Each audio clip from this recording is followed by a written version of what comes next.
Sawa.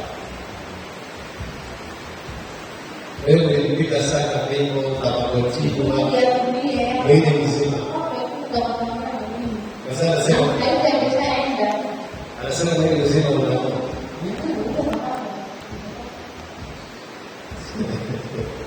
Okay, sawa. Nadhani nilikuwa nimetafuta namna ya kumfuliza, lakini ile nguvu inayomfanya awe hivyo maana yake si yeye. Sidhani kama alikuwa hivyo.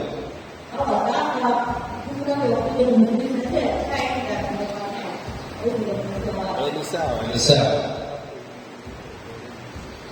Ilikuwa ilianza stadi wewe pia.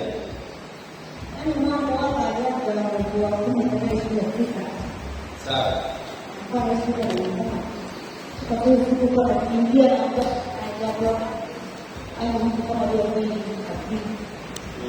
Alikuwa na mikono. Alikuwa anafanya nini? Sawa. Kwa hiyo ni akaanzia akawa na bibia kama vile alikuwa anakimbia kama ilikuwa anakimbia kwa na tuko kama walianzisha akitulia kiamka anaongeza. Nilipeleka kwenye tika. Nilipeleka kama huko lakini nilipeleka stadi.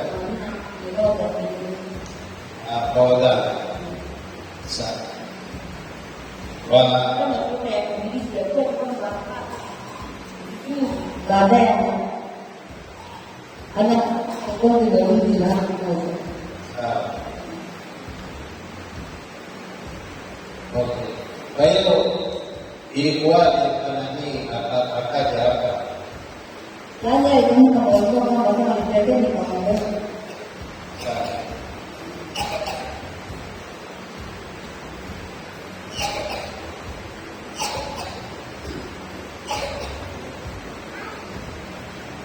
Kwa hiyo chanzo kilianza tarehe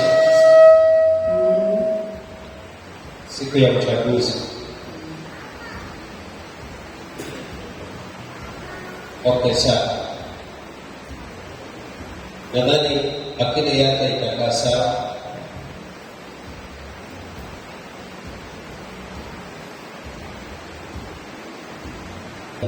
Aliyokuwa nayo inamng'oa kila roho iliyomwingia na kubadilisha ufahamu wake kuanzia sasa, katika jina la Yesu Kristo. Ninatangaza kila uganga na uchawi uliofanyika kwake kubadilisha hatima yake na maisha yake. Ninaamuru hiyo roho itoweke haraka na akombolewe fahamu zake zirudi, na rudisha ufahamu wako katika jina la Yesu Kristo. Pokea ufahamu wako, pokea akili yako, pokea ufahamu wako. Ninamwomba roho ya kutowazimu, roho ya kuchanganyikiwa, pokea ukombozi. I set you free. Natangaza ushindi kwa ajili yako. Hakuna roho ya giza itakayokamata ufahamu wako na ikachanganya ufahamu wako. Ninakurudishia akili zako za toka mwanzo na ufahamu wako katika jina la Yesu Kristo. Hakuna kurukwa na akili tena. Natangaza ushindi kwa kila kwa huyu kijana kuanzia leo. Hiyo roho iliyomwingia ainuawa kuanzia saa hii. I set you free in Jesus mighty name. Natangaza ushindi na ukombozi kwa kijana huyu. Hatima yake nairudisha, maisha yake nayarudisha. Ila aliyefanya uchawi kwa ajili yake ili kuharibu hatima yake, ninafuta huo uchawi, ninafuta hizo madhabahu ya ukoo, madhabahu ya familia iliyoshikilia, inayofuatilia maisha yake. Loose in the name of Jesus. Loose in the name of Jesus. Loose in the name of Jesus. Loose in the name of Jesus. Pokea ufahamu wako, pokea akili yako, pokea ufahamu wako. I set you free in Jesus mighty name. Mtu wa Yesu wako.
Liinuliwe jina lako Mungu mwenye nguvu na mamlaka yote. Asante kwa sababu umekusanya mahali hapa ni kwa ajili ya kusikia kile ambacho umekusudia kunena na sisi, lakini zaidi ya yote ukiwafungua watu wako. Asante kwa sababu ulisema yeyote atakayekuja kwako utaonekana kwake, na ukasema kila naye kutafuta utamwacha wala utampungukia.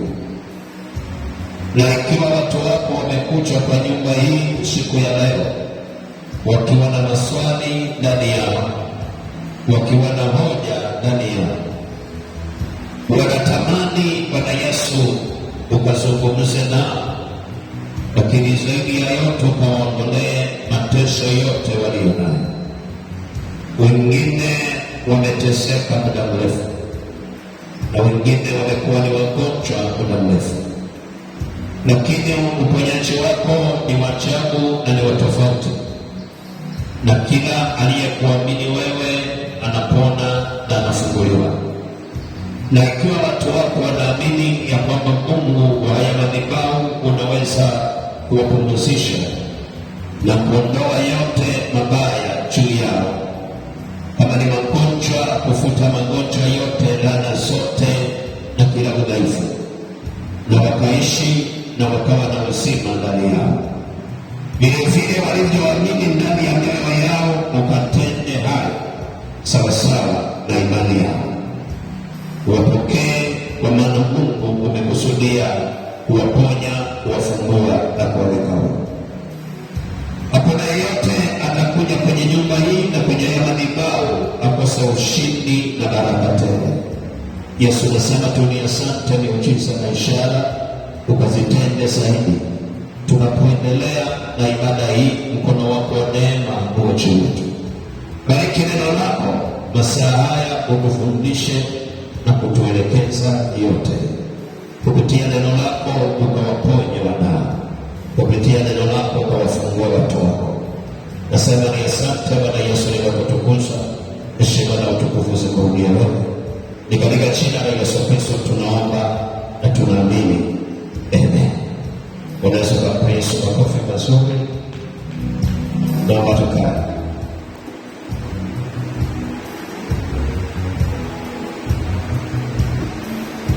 Funga kitabu Biblia yako, tuangalie kitabu cha Mwanzo. Somo letu ambalo tunaenda nalo ni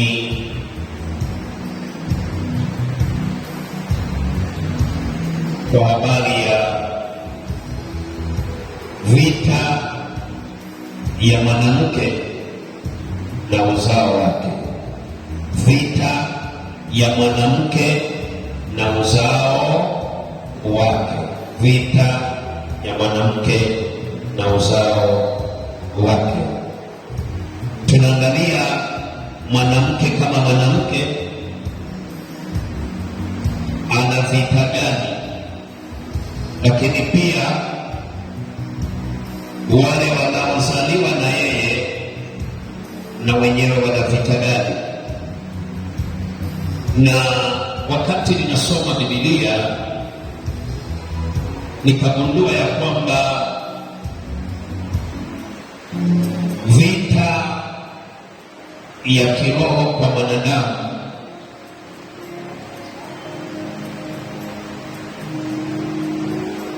ilitokana na mwanamke.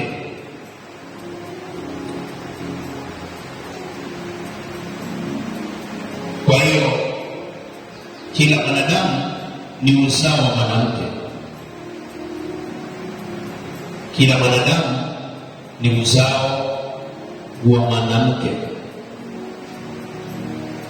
Kwa hiyo ikiwa wewe ni uzao wa mwanamke, una vita gani?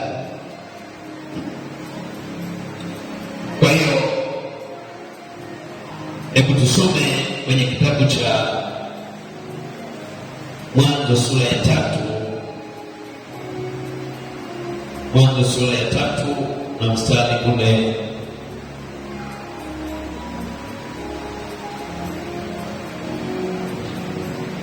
wa 15. Unaweza kuanzia mstari wa kwanza na kuendelea, lakini mimi nisome mstari wa 15. Nisome wa 14 na 15. Bwana Mungu akamwambia nyoka, kwa sababu umefanya hayo, umelaniwa wewe wanyama wote na kuliko hayawani wote walio mwituni. Kwa tumbo utakwenda na mavumbi utakula siku zote za maisha yako, nami nitaweka uadui kati yako na huyo mwanamke, na kati ya uzao wako na uzao wake huyo mwanamke.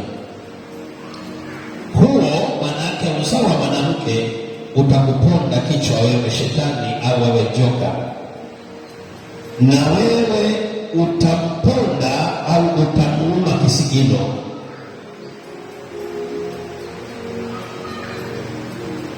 Bwana Yesu asifiwe. Tunaona ya kwamba Mungu baada ya kuwa mwanadamu ameasi kupitia Adamu, Amini na Eva, kipindi kile Eva alipochukua matunda wa mti wa mema na mabaya, wa ujuzi, akala yale matunda na akampa mume wake Adamu akala, wote wakafunguliwa macho na wakajiona wako uchi, wakaenda kujificha. Mungu wakati anapita kwenda kuwasalimia, akakuta hawapo mahali walipokuwapo, akawaita, alafu wakaitika kwa mbali, wakasema tuko huku tumejificha, maana tuko uchi. Akawauliza, kwa nini mmejificha? Akasema tuko uchi. Akawauliza, kwa nini mmejuaje kwamba mko uchi? Yeye mwenyewe Mungu akajiongeza, akajua wamekula yale matunda tayari. Ikabidi kumuuliza Adamu kwamba wewe Adamu, imekuwaje? Kwa nini umekula matunda niliyokukataza? Akasema, yule mwanamke uliyenipa ndiye aliyenipa nikala. Kesi zikaanza kurushwa. Akamuuliza mwanamke, wewe mwanamke, imekuwaje tena? Akasema, Bwana nyoka alinidanganya. Akamuuliza na nyoka, na wewe umefanya nini haya? Maana kesi iliishia kwa nyoka. Akasema, sasa kwa vile nyoka umefanya hayo, utatembea kwa tumbo, utakula mavumbi katika maisha yako yote, na akasema, nitaweka adui kati yako wewe nyoka na huyo mwanamke pamoja na uzao wenu, kwa sababu yule nyoka aliyedanganya asingeendelea kuishi yeye miaka yote. Ilibidi yule nyoka aanze na yeye kuzaa, na huyu mwanamke ilibidi aanze kuzaa.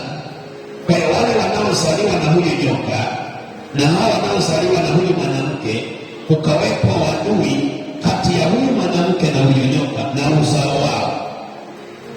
Kwa hiyo wakawa wana adui tayari. Na nyoka huyo alitokea wapi?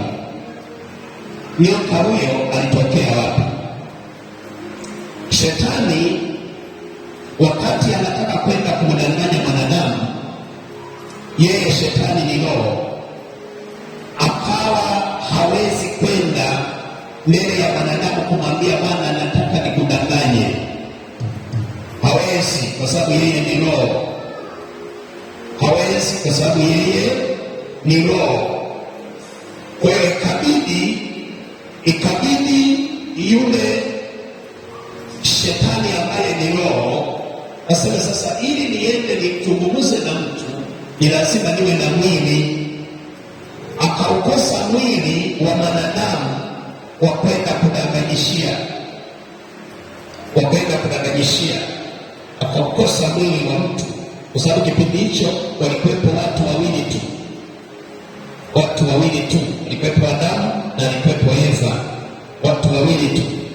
Sasa hawa tayari wanamsikiliza Mungu, hawawezi wakakubali shetani akawatumia ili kudanganya. Kwa hiyo akawa amefanyaje? Akawa amechukua mwili wa nyoka. Kwa hiyo shetani akaazima mwili wa nyoka aende amdanganye mwanadamu ambaye ni Eva. Kwa hiyo shetani akavaa mwili wa nyoka.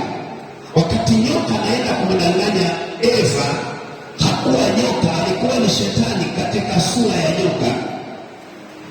Kwa hiyo akawa amemdanganya, na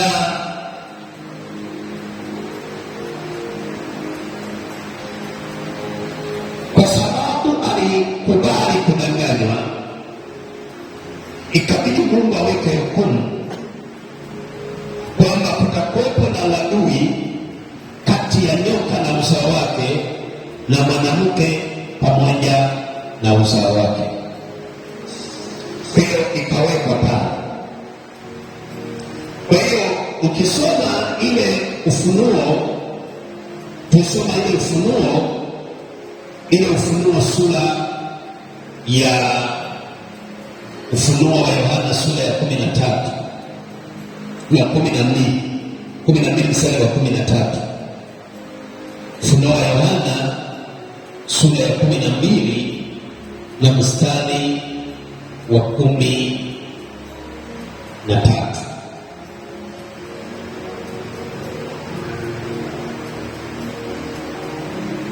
Na joka yule alipoona ya kuwa ametupwa katika nchi, alimuudhi mwanamke yule aliyemzaa mtoto mwanamume.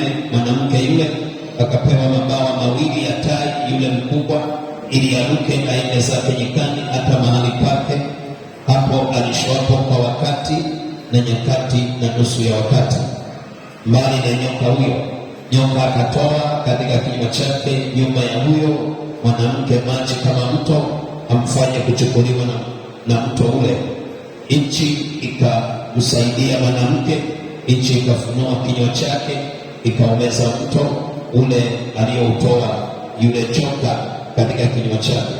Joka akamkasirikia yule mwanamke, akaenda zake afanye vita juu ya wazao wake waliosalia, wazishikao amri za Mungu na kuwa na ushuhuda wa Yesu, naye akasimama juu ya mchanga wa bahari.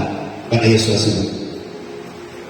Tunaona ya kwamba huyu mwanamke kwenye ulimwengu wa roho alifanyaje?